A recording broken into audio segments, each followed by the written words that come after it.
সাকিবের Rockstar mission মালয়েশিয়ায়, সঙ্গী সাবিলা ও মিথিলা। এন্টারটেনমেন্ট ডেস্ক, ২৫ মার্চ ২০২৬, ১৯:০৯। ঢালিউডের শীর্ষ নায়ক শাকিব খানের জয়যাত্রা থামার লক্ষণ নেই। প্রেক্ষাগৃহে তার অভিনীত প্রিন্স সিনেমাটি যখন সাফল্যের সাথে চলছে, ঠিক তখনই তিনি নতুন মিশন শুরু করেছেন মালয়েশিয়ায়। আজ মঙ্গলবার ২৪ মার্চ ২০২৬ থেকে সেখানে শুরু হয়েছে তার নতুন সিনেমা রকস্টারের চিত্রধারণ।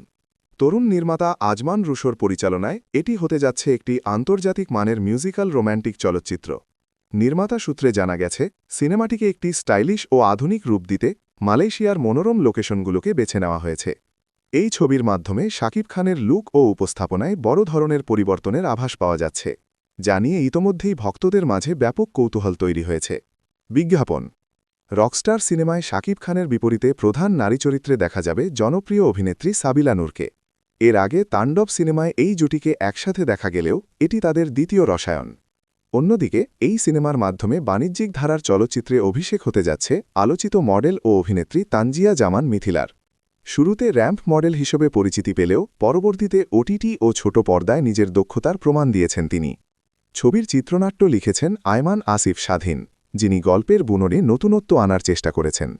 প্রযোজনা প্রতিষ্ঠান জানিয়েছে, যেহেতু এটি মিউজিক্যাল ঘরানার সিনেমা, তাই এতে মারপিটের চেয়ে গান ও আবেগের প্রাধান্য বেশি থাকবে। পুরো ইউনিট বর্তমানে মালয়েশিয়ায় অবস্থান করছে এবং সেখানে একটানা শুটিংয়ের মাধ্যমে প্রথম ধাপের কাজ শেষ করার পরিকল্পনা রয়েছে। তানজিয়া জামান মিথিলা, শাকিব খান, সাবিলা নূর।